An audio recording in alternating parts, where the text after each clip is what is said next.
아마 저를 포함해서 그리고 여기 앉아 계신 분들 그리고 아마 이 세상에 있는 모든 사람들은 두려움이 없는 세상에서 살고 싶어 하실 것입니다.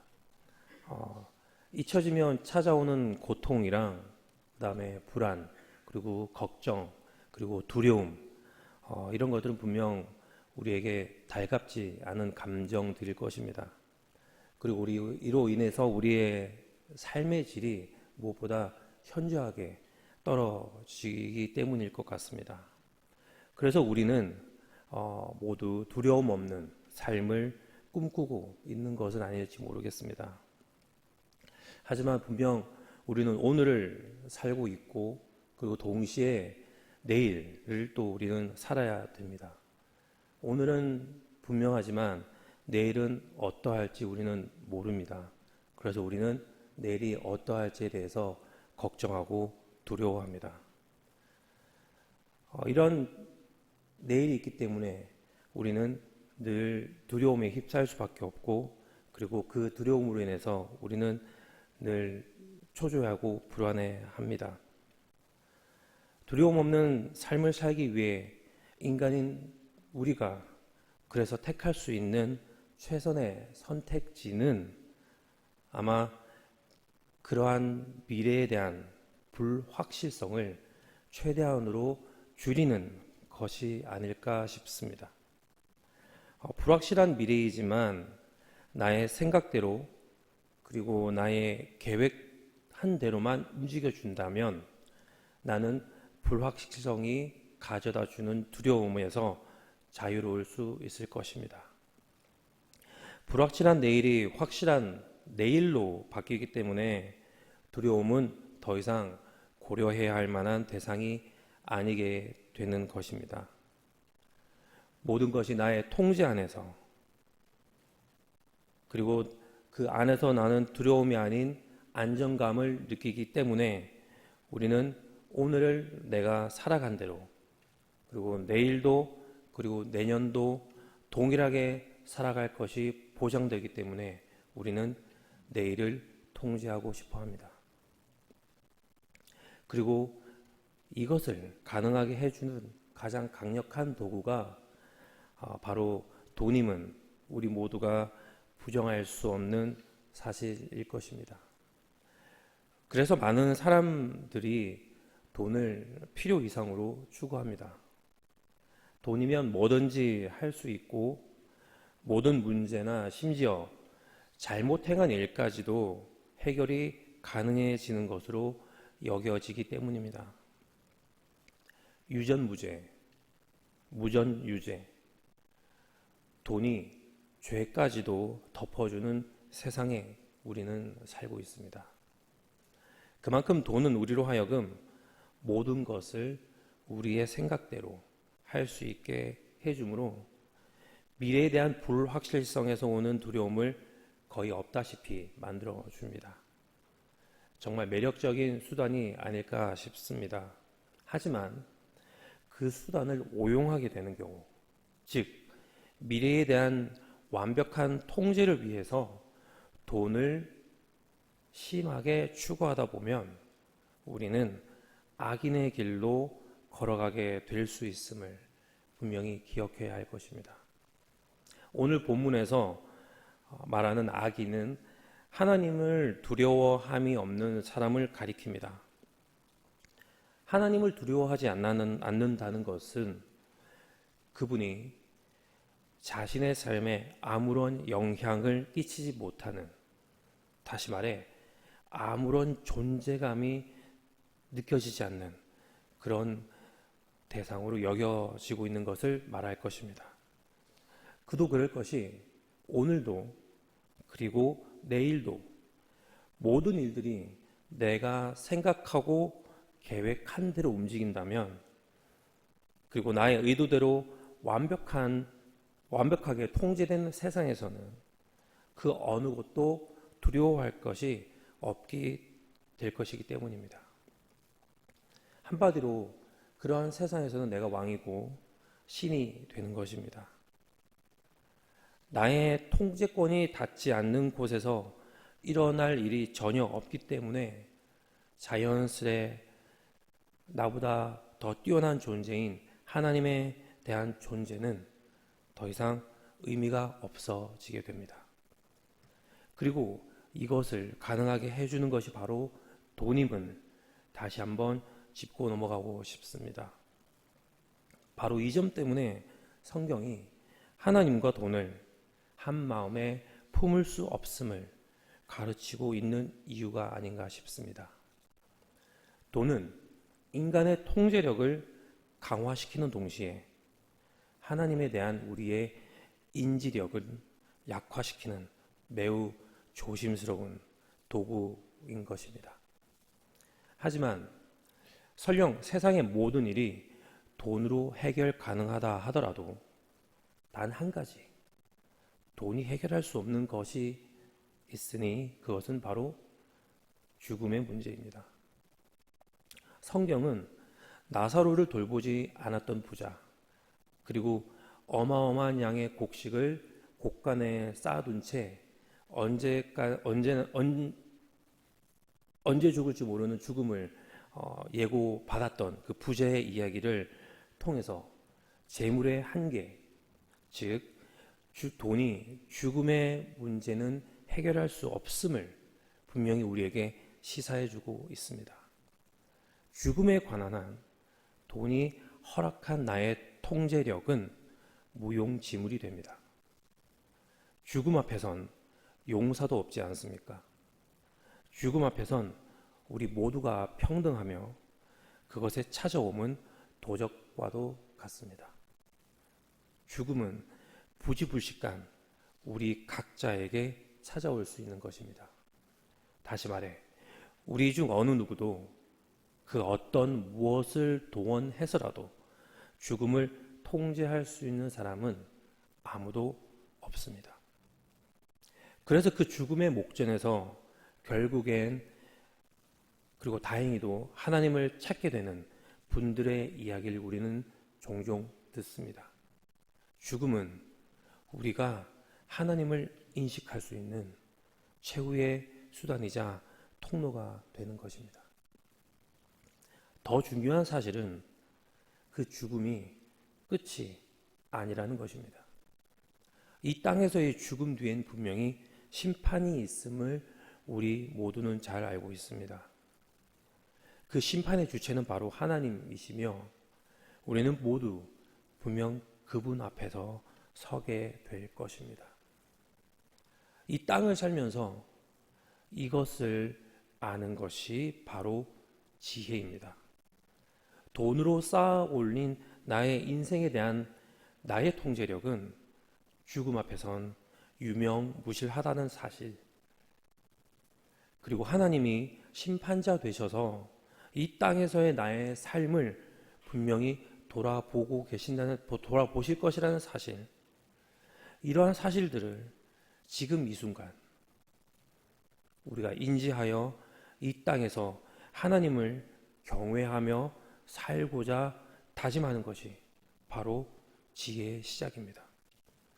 세상에 대한 두려움은 분명히 극복의 대상이 되어야 하겠지만 하나님에 대한 두려움은 우리의 추구의 대상이 되어야 함을 우리는 기억해야 할 것입니다. 높디 높은 산 주위를 걸어보신 적 있으신지 모르겠습니다. 개인적으로 저는 그런 경험은 없지만 차를 타고 시속 70마일의 속도로 한참을 달려도 여전히 그 자리에 서 있는 산을 바라보게 되면 그 높이와 그 크기가 얼마나 큰지를 새삼 깨닫게 됩니다. 주님이 바로 그러한 산과 같으십니다. 우리가 어디를 가든지 늘 그 자리에 계십니다. 그리고 그분의 의는 한결같으십니다. 우리가 삶의 여정 어느 가운데 있다 하더라도 하나님의 의로우신 심판은 분명히 있을 거라는 말입니다. 하나님이 존재하지 않는다. 그분의 영향은 나에게 전혀 미치지 않는다. 나의 삶은 내가 스스로 해결할 수 있다. 아무리 이렇게 주장하더라도 그것과 상관없이 하나님은 분명히 영원전부터 존재하셨고 지금도 이곳에 계시며 우리와 함께 하시며 우리의 모든 속마음을 들여다보고 계십니다. 그리고 언젠가는 분명히 우리를 심판하실 것입니다.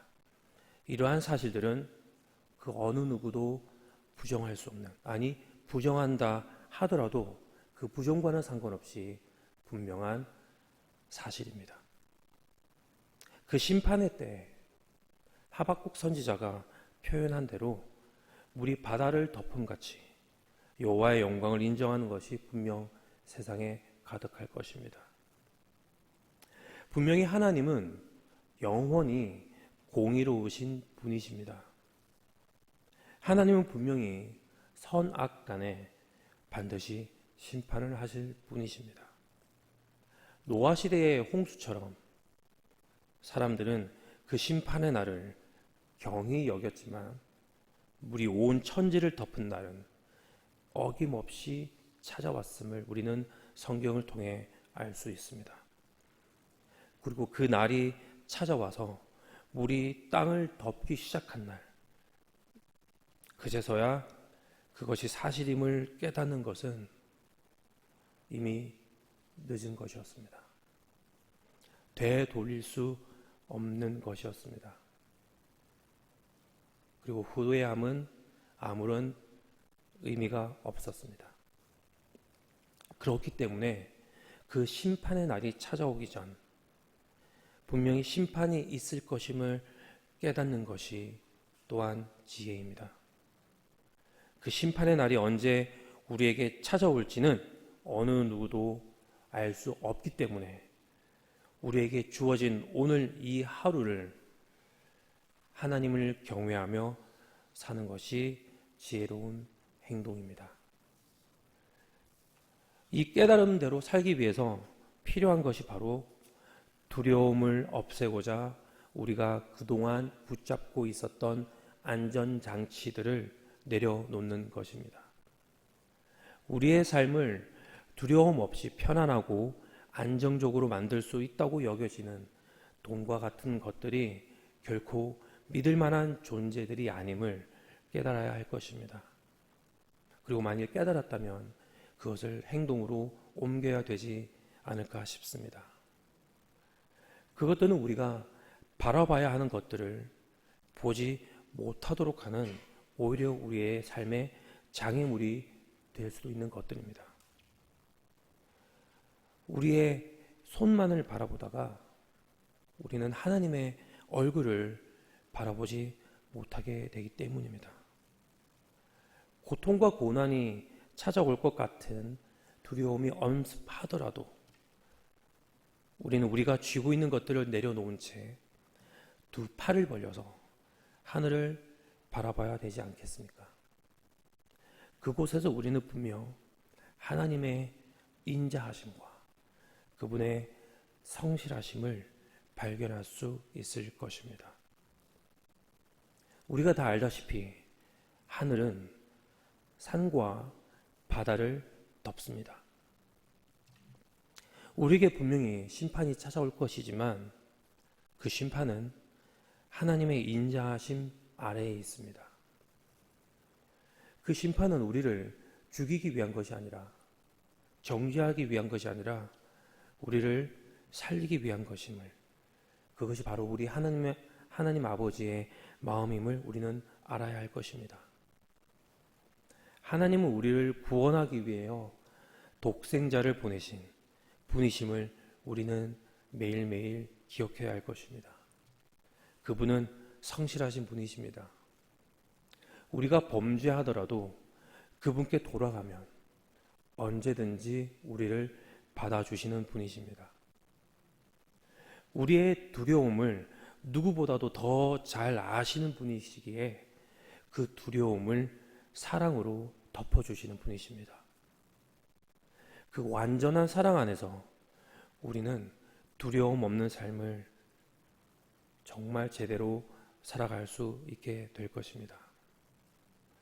우리에게 영원한 생명을 허락하신 아버지 되시는 하나님께서 분명 이 땅에서 자녀된 우리의 삶을 붙잡아 주지 않으시겠습니까? 하늘 아버지는 자녀된 우리가 당신께 가까이 오길 바라고 계십니다. 먹고 사는 문제는 분명 부차적인 것일 것입니다. 자녀인 우리가 아버지께 가까이 나아갈 때 하나님이 느끼실 그 기쁨은 눈물이 날 만큼 뜨거운 감동이 될 것입니다. 그래서 하늘에 계신 우리 아버지 하나님은 지금 이 순간 당신의 두 팔을 벌려 우리를 기다리고 계십니다. 그리고 우리에게 요구되는 한 가지는 하나님의 그 날개 그늘 아래로 들어가는 것입니다. 그 아래로 우리가 들어가기만 하면 우리를 돌보시는 하나님의 사랑을 우리는 분명히 느낄 수 있게 될 것입니다. 우리는 분명 여러 가지 걱정과 불안, 문제들, 그리고 이것들로 인한 두려움으로부터 매일매일 힘들어합니다.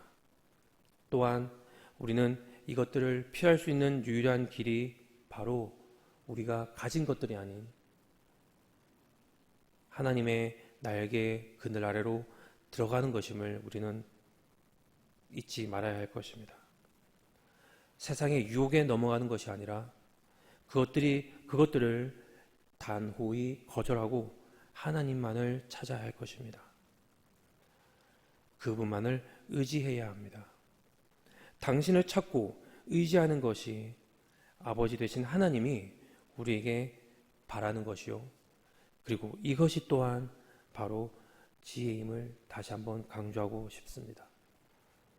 그 지혜가 우리를 이 세상에서의 삶을 올바르게 살게 할 것이며 우리를 영원히 아버지와 함께 거하게 해줄 것입니다. 그 날개 그늘 아래로 들어가기 위해서 우리에게 필요한 것은 바로 하나님에 대한 신뢰일 것입니다. 우리의 믿음이 전제되어야 하는 것입니다. 하나님을 믿음으로 그 날개의 그늘 아래 들어가 보시지 않으시겠습니까? 그렇다면 하나님께서 그분의 인자하심과 성실하심을 끊임없이 우리에게 베풀어 주실 것입니다. 하나님의 사랑을 맛본 자들은 더 큰 사랑을 기대할 것입니다. 왜냐하면 그 사랑이 어떠한지를 이미 알았기 때문입니다. 그리고 그 기대를 하나님께서는 우리의 기대하는 것 그 이상으로 채워주실 분이심을 또한 우리는 믿을 수 있습니다. 그래서 우리는 날마다 새로운 하나님을 만날 수 있게 되고 만나야만 합니다. 우리는 두려움 없는 세상에서 살 수 없습니다. 하지만 분명히 그 두려움을 이겨낼 수는 있습니다. 방법은 두 가지입니다. 세상의 힘 아니면 하늘의 힘을 의지해서 가능합니다. 세상의 힘은 돈을 수단으로 하여 나라는 존재를 강하게 만들어줍니다. 나는 내 마음대로 계획하고 그 계획대로 돈을 사용함으로써 나의 삶을 나의 완벽한 통제권 아래 두고자 합니다.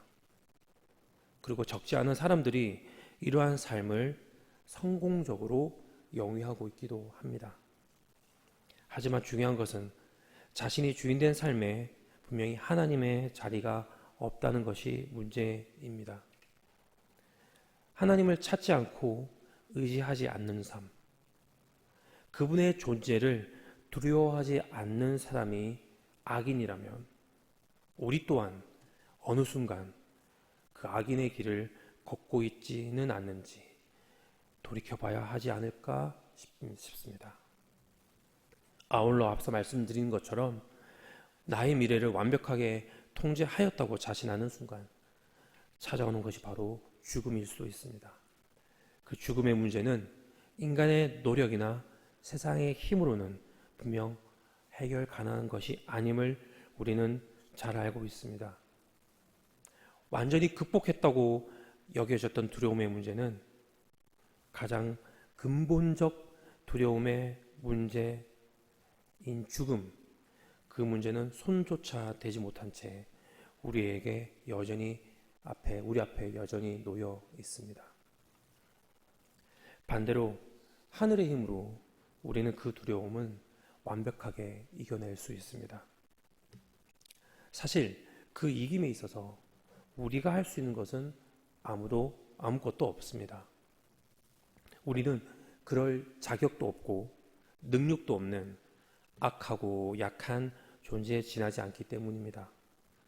하지만 우리의 능력은 예수 그리스도께 있음을 우리는 믿습니다. 그 믿음에 의지하여 죽음을 두려워하지 않는 사람, 조금 더 구체적으로 죽음을 이기신 예수의 사랑으로 인해 영원히 하나님과 함께 살아갈 것을 믿는 사람 앞에 두려울 것이 무엇이 있겠습니까? 세상에 끝이 있음을 알고 동시에 나의 약함을 알기에 인자하시고 성실하시며 그리고 강하신 하나님을 의지하는 삶, 이것이 바로 의인의 길이요 지혜의 길일 것입니다. 두려움은 극복해야 합니다. 하지만 그 극복함은 또 다른 두려움을 통해서만 가능합니다.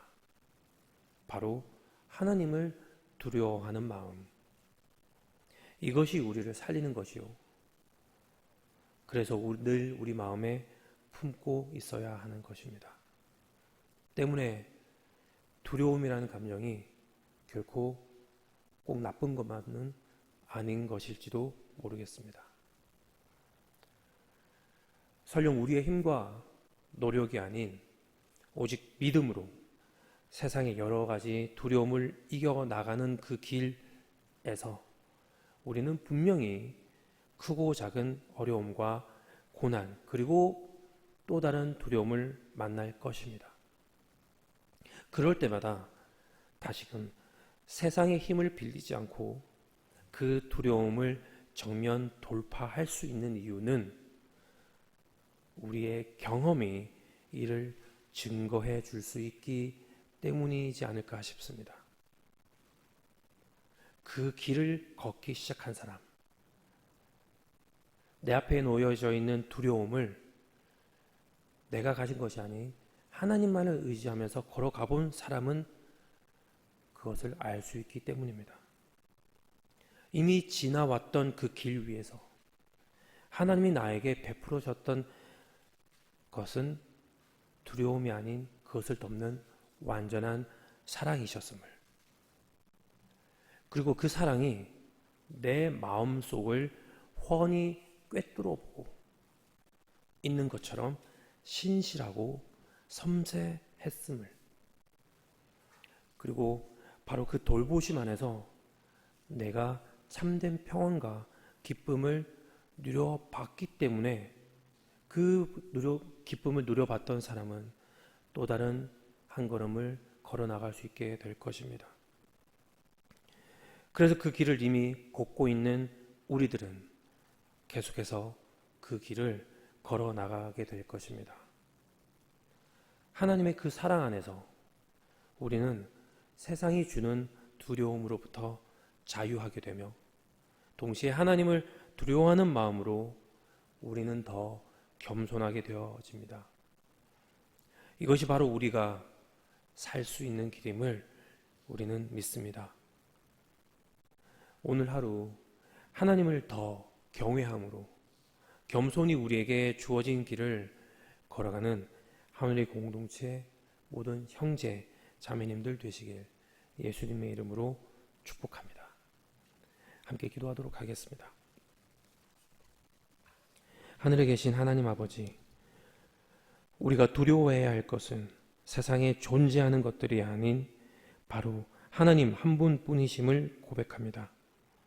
하나님을 경외함이 우리가 이 땅에서의 삶을 제대로 살아갈 수 있는 출발점이 됨을 믿으며 하나님 앞에선 겸손한 자세로, 세상 앞에선 담대함으로 오늘 하루를 시작하는 저희가 될 수 있도록 긍휼을 베풀어 주시옵소서.